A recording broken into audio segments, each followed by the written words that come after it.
Jayam Vishnu Padpar Vahangsa Varivajagacharya. Astatarasi Sri Maharaj, Divine Grace of Hari Charananam Bhaktivedanta Swami Prabhupada Ki. Scambi the founder charges Divine Grace Srila Prabhupada Ki. Grantaraj Srimad Bhagavatam Ki. Harinam Sankirtan Ki. Nitai Gauravanandi. All glories to some of the devotees. All glories to some of the devotees. All glories to some of the devotees. All glories to Sri Guru and Gauranga. Nama Om Vishnu Padaya Krishna Padasavadave Srimati Bhaktivedanta Swami Niti Namani Namaste Saraswati Devi Gauravani Vachani Sesha Sunyavadi Pasachari Satani Om Namo Bhagavate Vasudevaya Om Namo Bhagavate Vasudevaya Om Namo Bhagavate Vasudevaya. Reading from Srimad Bhagavatam, 3rd Canto, Chapter 4, entitled Vidura Approaches Maitreya. Text number 27. Sri Sukha Uvacha Iti Saha Vidurena Vishamurter Guna Kataya Shudhaya Plavito Rutapa Kshanam Iva Puline Yamasvasus Tam Samushita Alpagavir Nisham Tato Agat Sisuka Uvacha Iti Saha Vidurena Vishwamurte Iti Saha Vidurena Vishwamurte Gunakataya Shudaya Plavito Rutapa Gunakataya Shudaya Plavito Rutapa Kshanamiva Pulena Yamasvasustam.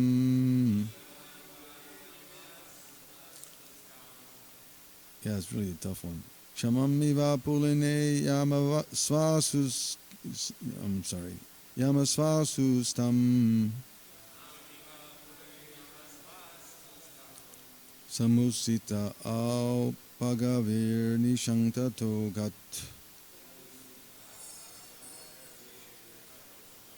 Samusita Pagavir Nishanktato Gat. Sisuka Uvacha Iti Saha Vidurena Vishwamurte Gunakataya Shuraya Plavito Ruttapa Kshanangiva Boline Yamasvasustam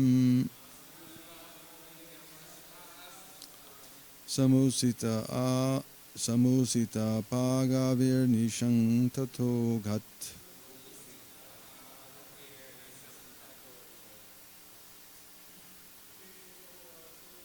Isuka Uvacha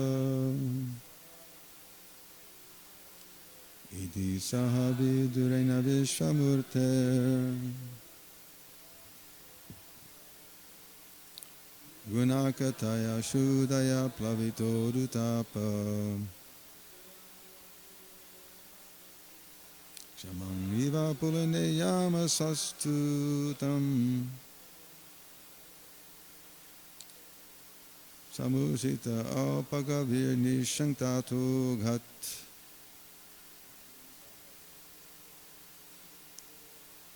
Iti Saha Vidurena Vishwamurte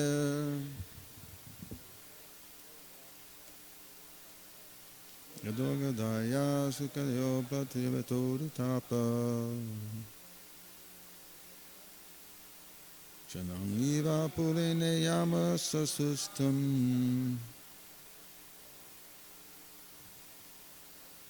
Samusita apagavir nishanktato ghat.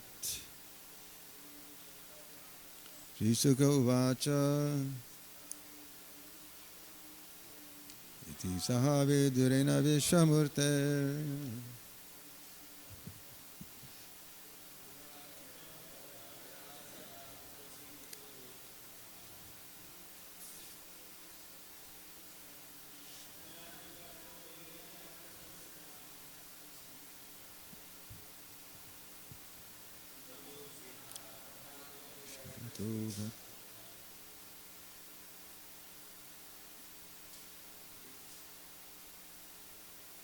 Is someone chanting?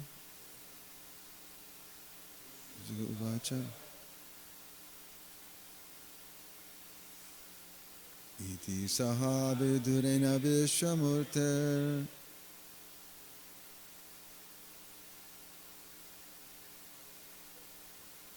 Gunakata Shudaya Plavito Rutapa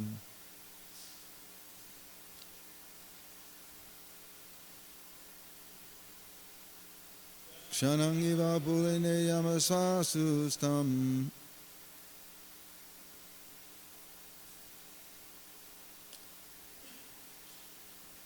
Samusita Apagavirni Shanktato Ghat. Ladies, Ishago Vacha.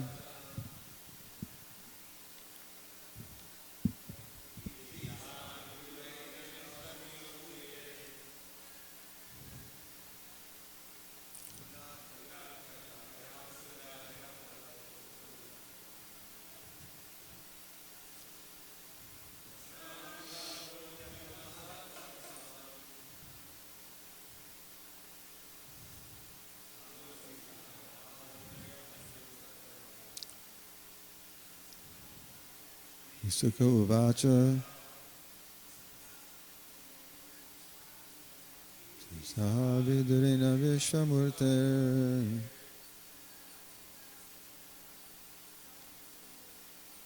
Gunakataya Shudaya Plavito Rutapa Shanangiva Pulineyama Svasustam Samusita Agabhavir Nishantato Ghat. Sisaka Uvacha.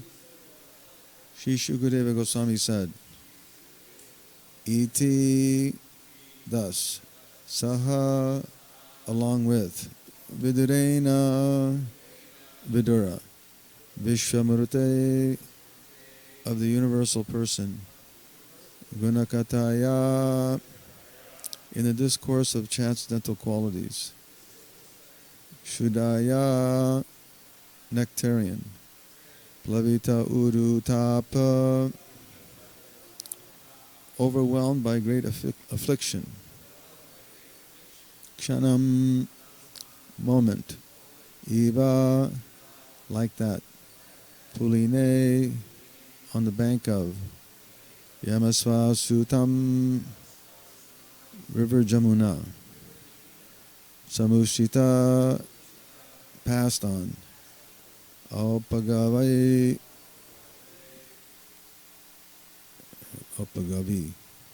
Opagavai, the son of Opagavya, Uddhava. Nisham, the night, Tata, thereafter, Agat, went away. Translation and purport by His Divine Grace, Srila Prabhupada Ki Jai. Shukadeva Goswami said, O King, after thus discussing with Vidura the transcendental name, fame, qualities, etc., on the bank of the Jamuna, Uddhava was overwhelmed with great affliction. He passed the night as if it were a moment, and thereafter he went away. Purport. The word used here for Krishna is Vishvamurti. Both Uddhava and Vidura were in great affliction because of Lord Krishna's departure, and the more they discussed the transcendental name, fame, and qualities of the Lord, the more the picture of the Lord became visible to them everywhere. such visualization of the transcendental form of the Lord is neither false nor imaginary, but is factual absolute truth. When the Lord is perceived as Vishvamurti, it is not that he loses his personality or transcendental eternal form, but he becomes visible in the same form everywhere. Om Jnana Timirandasya Jnananjana Shalakaya Chakshurmilitam Jena Tasmai Sri Gurave Namah. Ekam Guru Devachalam Parilam Lai Te Girim Yat Kipatam Mande Sri Gurum Dhirajalam Paramananda Madhavam Sri Chaitanya Ishwaram.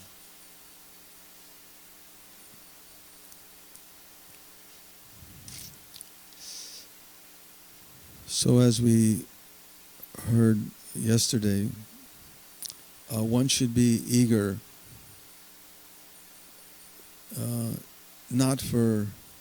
one should be eager for devotional service and not for the sake of profit or fame. It's a very important principle in devotional practices that as Krishna says in Bhagavad Gita, right? Machita madgara prana bodhayanta parasparam. The thoughts of my devotees dwell in me, and their lives are fully devoted to my service. And they derive great satisfaction and bliss enlightening and conversing about me. So this is the uniqueness of devotional life, that its practice should be for the satisfaction of the Lord. We've heard this many a time, but we can't hear enough because in our conditioned state, we're always considering what sort of profit or gain can I derive from my service or my position or my relationship. And therefore the real point of devotional life becomes lost. Here we're seeing by practical example what happens when one is focused on devotional life as an offering to the Lord, that one becomes overwhelmed with great emotions, right? Chaitanya Mahaprabhu also explains this. Jugaitam nimishena chakshusha bhavishaitam shunyaitam jagat sarvam govinda virahena me. That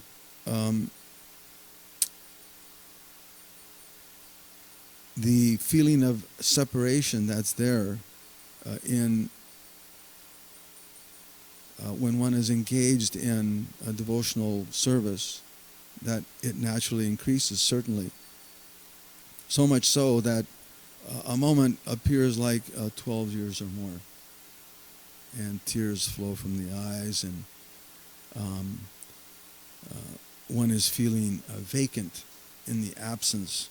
And of course there's a perverted reflection of that in the material world, where one develops relationships, and when there's a separation, we feel some emotion, but in due course, sooner or later, that separation, that affliction even, as here is described, they were overwhelmed with great affliction. Eventually it becomes non-existent. And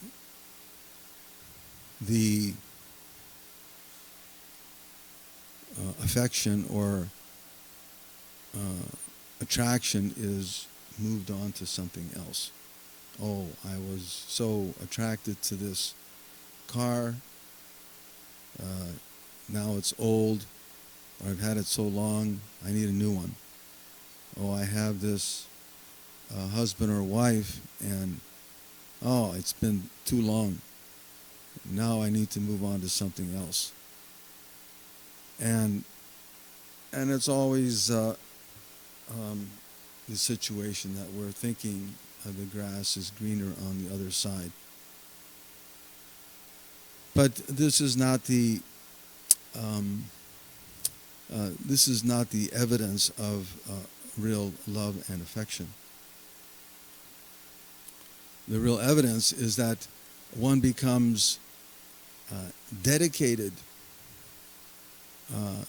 Their lives become dedicated to the service and to the narrations even, right? Jnana priyasmura pasya namanteva jivanti sanmukarikam bhavadiya bharatam dead. When one actually becomes situated in devotional life, then the life is dedicated to those activities, to those narrations. Just as here is so nicely exemplified by Uddhava and Vidura, that they were so absorbed in discussing the pastimes of the Lord that night passed as if it were a moment. And again, in the material world, we have a little perverted idea of that we become absorbed in a particular work or something, and the day passes so quickly. And before you know it, it's evening and it's time to do something else. Of course, in devotional life, that also happens. But that ecstasy of devotional life, it doesn't wane when it's properly executed. So when the devotees of the Lord, and the Lord himself, because he also shows the example, as we see in the example of Chaitanya Mahaprabhu, that when it's properly executed and distributed, it becomes such a wonderful experience that the Lord himself becomes conquered, who's otherwise unconquerable. The example again here of Uddhava and Vidura is so nice. We can take example from them that one should be very eager to engage in Krishna Katha and develop one's knowledge of the absolute truth, because it is factual, as Prabhupada points out here. The Lord is not false nor imaginary, but is factual, absolute truth. Sometimes people say like that, well, how do you know? No one knows. As if no one can know the absolute truth. Because I don't know, no one else can know. Sometimes that's the argument. Well, I don't believe in God. And I've never spoken to someone that knows that God is for real. Therefore, he doesn't exist. But that's not very good logic. It's not very clear. Just because you don't know, or maybe just because your friend doesn't know, doesn't mean that God is non-existent, but he's actually there. It's a question of hearing from the right source. And that knowledge, it is available, and that knowledge is most important. Chanakya Pandit describes that the ornament of the earth is the king, right? The earth, when the rulers are just and proper, the earth becomes a very pleasant existence. Just as we read in the histories of the Vedic literatures that when Maharaj Yudhisthira, Maharaj Parikshit, and Bharat Maharaj, and so many others ruled over the planet, it was a very uh, tolerable situation, you could say. Uh, uh, so much so that even how is this, Srila Prabhupada describes how it wouldn't even rain in awkward times, but in the evening when everyone is resting. So the state of the planet was a very comfortable in material terms. Of course, we see the exact opposite now because the planet is ruled by I don't know what the word is. There's so many adjectives that you can use. Unjust, whatever. Asangskrita kriyahina rajasa tamasabrita. They're conducted totally by the modes of ignorance and passion. And as a result, the whole planet is on fire. But when the king is proper, then the earth becomes a very lovely place. It can be. Just like an ornament on the deity, it becomes amplified by its being on the form of the Lord.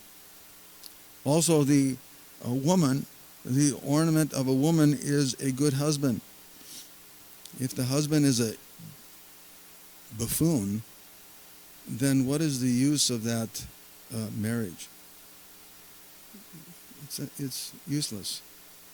And we see that throughout society now, that because so many unqualified persons are taking on those responsibilities, the society is in great disarray. It's not a very good situation. And of course, everyone knows why. Unwanted children, etc., etc. So many things happen. And then he comments that the ornament of the night is the moon.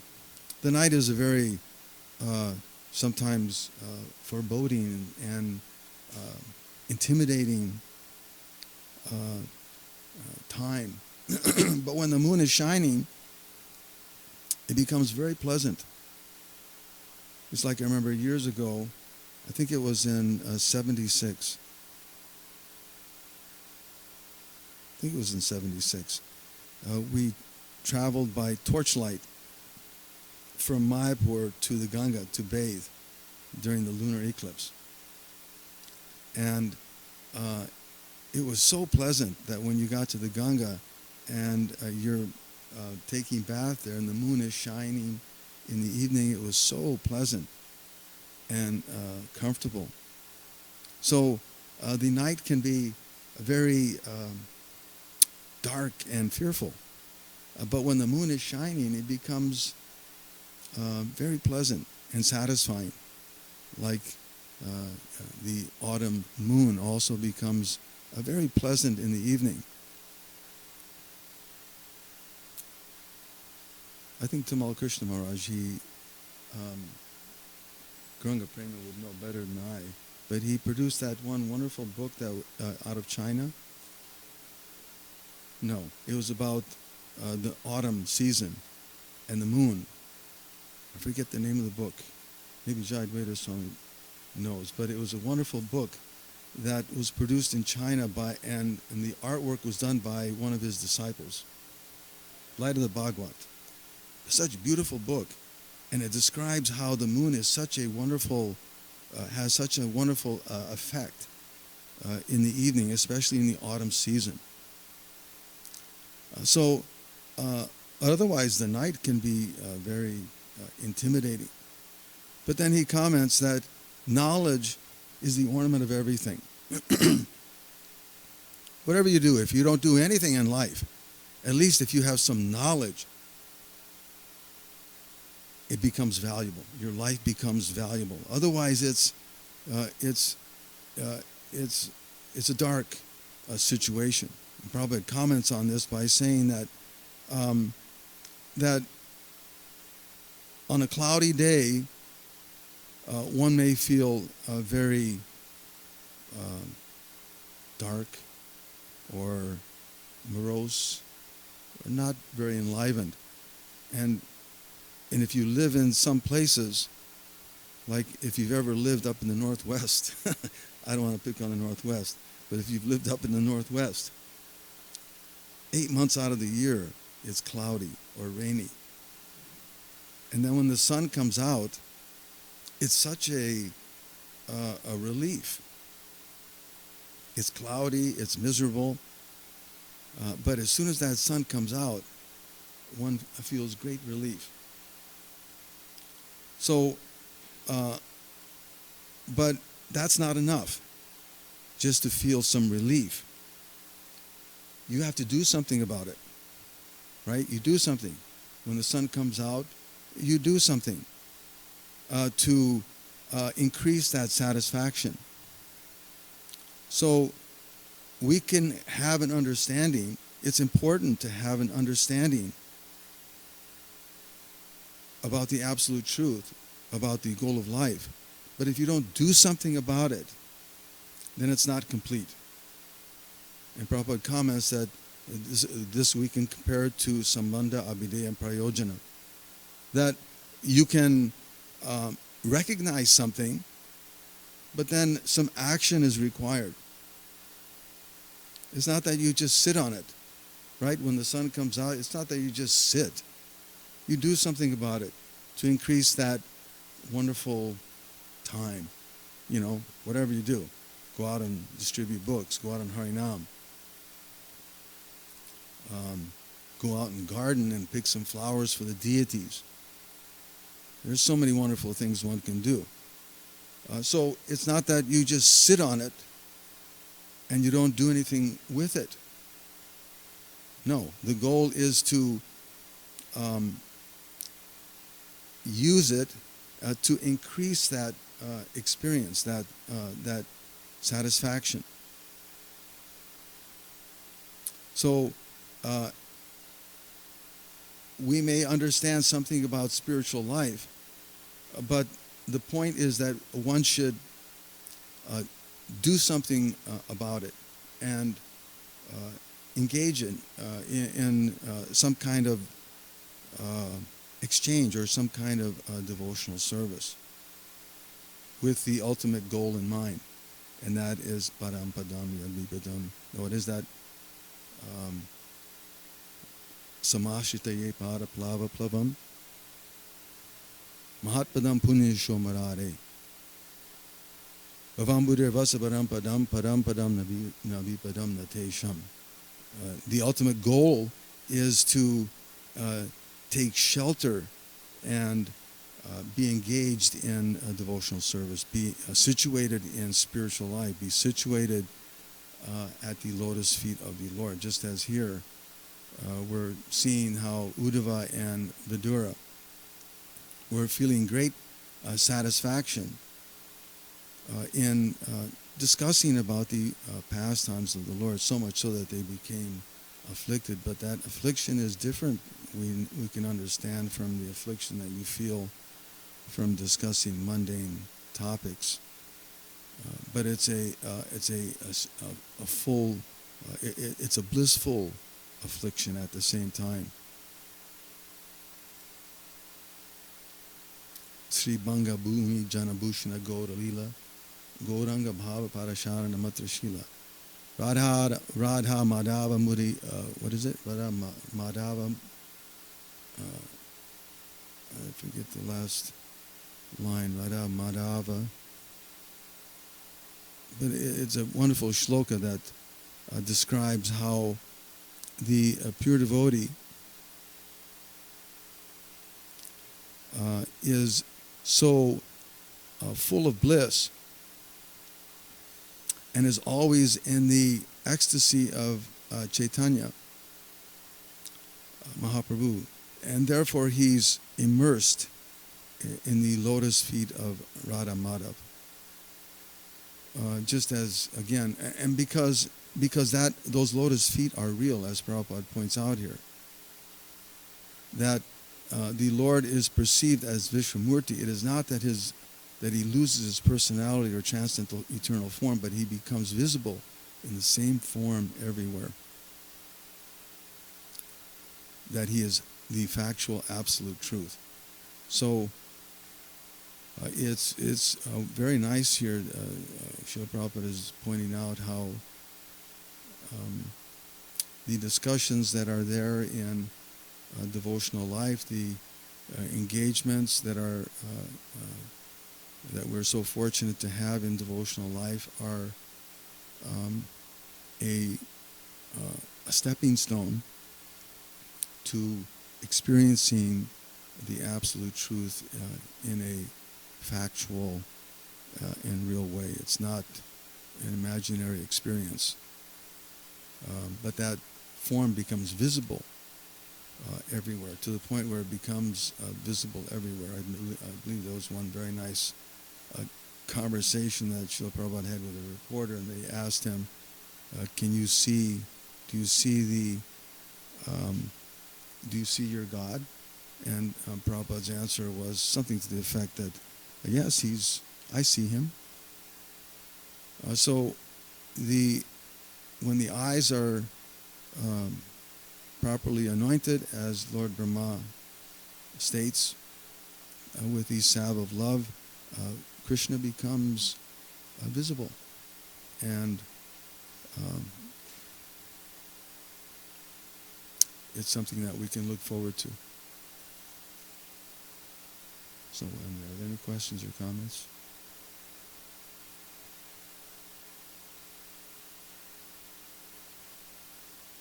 Jai. Srila Prabhupada ki jai.